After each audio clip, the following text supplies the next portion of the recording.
Halo semuanya, perkenalkan saya Chelsea Angelita dari kelas 10 MIPA 1 SMA Negeri 1 Bengkayang. Pada kesempatan kali ini, saya akan menjelaskan sedikit materi mengenai teori pembentukan tata surya dalam rangka persiapan KSN atau Kompetisi Sains Nasional di bidang astronomi tahun 2023. Baiklah, marilah kita lanjut ke materinya. Tata surya. Tata surya adalah kumpulan benda langit yang terdiri atas sebuah bintang sebagai pusat, yaitu matahari. Selain itu, banyak sekali benda-benda angkasa lainnya yang ada di dalam tata surya. Banyak sekali ahli-ahli yang berpendapat mengenai teori-teori yang dapat dikaitkan dengan pembentukan tata surya.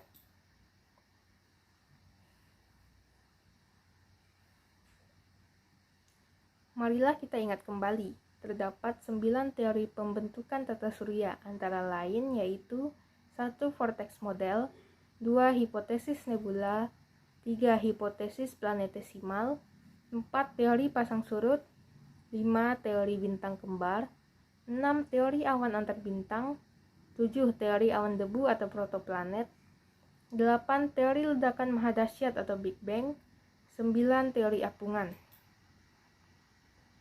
1. Vortex model. Teori pembentukan tata surya yang pertama adalah vortex model, yang merupakan teori hipotesis kosmologi modern pertama yang dikemukakan dan diperkenalkan oleh seorang filsuf serta ahli matematika Prancis pada tahun 1642 yang bernama René Descartes.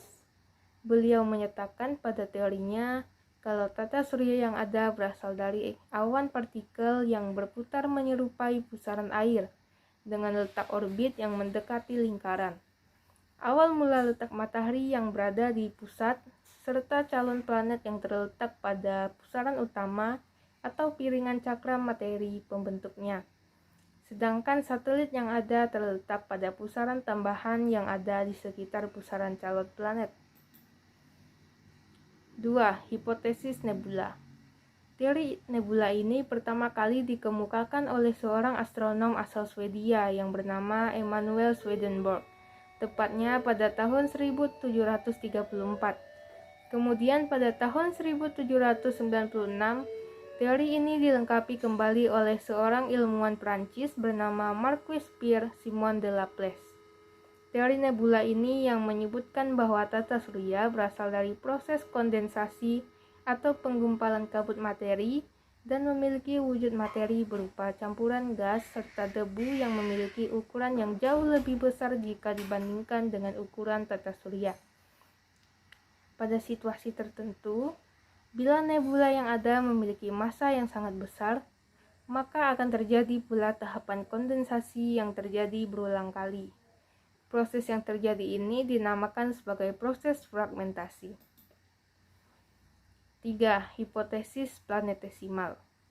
Teori ini muncul setelah seorang astronom asal Amerika Serikat bernama Forrest Ray Moulton pada tahun 1900 mengemukakan dan menunjukkan mengenai ketidaksesuaian antara hipotesis dari teori nebula dengan hasil observasi yang didasari penelitian. Selanjutnya, pada tahun 1904 hingga 1905, bersama pakar geologi bernama Thomas Crowder Chamberlain, beliau menawarkan ide baru yang diberi nama hipotesis planetesimal. Pada tahun 2015, pada Ensiklopedia Britannica, planetesimal diartikan sebagai salah satu dari sekumpulan benda yang memiliki teori telah bergabung dalam membentuk bumi dengan berbagai planet lainnya setelah mengembun dari konsentrasi materi difus yang ada pada awal sejarah tata surya. 4. Teori pasang surut. Teori ini pertama kali diperkenalkan oleh Georges Louis Leclerc, Comte de Buffon. Pada teori ini disebutkan bahwa tata surya yang ada berasal dari materi matahari yang terlempar setelah mengalami tabrakan dengan sebuah komet. Namun, teori pasang surut tersebut kemudian diperbaiki oleh James Hopwood Jeans yang merupakan astronom yang berasal dari Inggris pada tahun 1917. Menurutnya, mengenai teori pasang surut, beliau menyatakan bahwa tata surya yang ada diperkirakan terbentuk akibat melintasnya sebuah planet, yaitu bintang yang telah berada di dekat matahari. Hal tersebut yang membuat sebagian materi yang ada pada matahari tersedot serta terlempar keluar yang membuat terbentuknya berbagai planet tersebut. 5. Teori bintang ganda atau bintang kembar.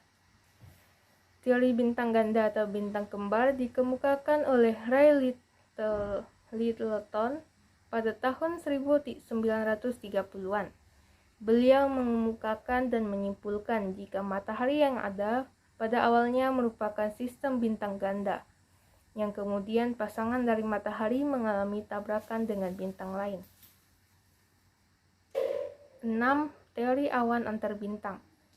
Teori awan antar bintang dikemukakan dan diutarakan oleh seorang astronom Soviet bernama Otto Sishnit pada tahun 1943.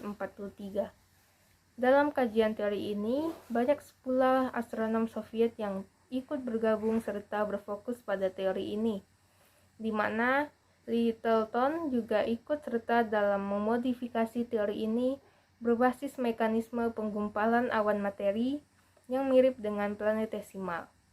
Pada teori awan antar bintang, jika matahari melewati daerah awan materi yang padat, dengan adanya proses penarikan materi, hal tersebut yang membuat terbentuknya cakra materi yang ada di sekitar matahari.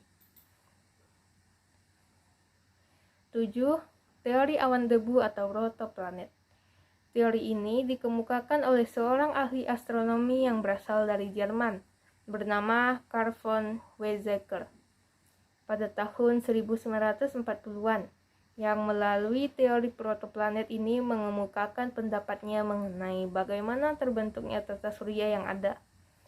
Teori awan debu ini kembali disempurnakan tepatnya pada tahun 1950-an oleh Gerard P. Kuiper, di mana beliau melakukan perbaikan pada berbagai teori yang ada sebelumnya. Teori protoplanet atau awan debu ini sendiri didasari oleh matahari serta planetnya yang berasal dari kabut gas. Kabut gas yang ada tersebut tersebar secara tipis di angkasa dalam jumlah yang banyak. 8. Teori ledakan mahadahsyat atau protoplanet, atau biasa disebut dengan Big Bang. Teori ini diungkapkan oleh Ralph Alpert, Georgy Gamow, serta Robert Herman pada tahun 1948, yang menyatakan bahwa alam semesta yang ada memiliki dimensi yang tidak terbatas, di mana alam semesta tersebut tidak memiliki awal dan juga bersifat abadi. Dengan adanya dasar di filosofi materialis, pandangan tersebut kemudian menyangkal teori sang pencipta, di mana teori Big Bang sendiri menyatakan bahwa semesta yang ada sebagai kumpulan materi yang konstan, serta tidak dapat berubah serta stabil. 9. Teori apungan. Teori ini sendiri pertama kali diungkapkan oleh Perhimpunan Ahli Geologi Frankfurt, berasal Jerman, yang disebut sebagai teori pergeseran benua-benua dan apungan. Wegener mengemukakan teori apungan ini sendiri berdasarkan berbagai pertimbangan sebagai berikut. 1. Terdapat persamaan antara garis kontur yang ada pada pantai timur benua Amerika Utara dengan benua selatan yang dengan garis kontur Afrika dan pantai barat Eropa. 2. Berbagai benua tersebut juga dulunya disebut sebagai benua Pangea, yang kemudian pecah dikarenakan adanya gerakan benua besar selatan yang mengalami pergerakan ke arah barat serta ke arah utara menuju Khatulistiwa.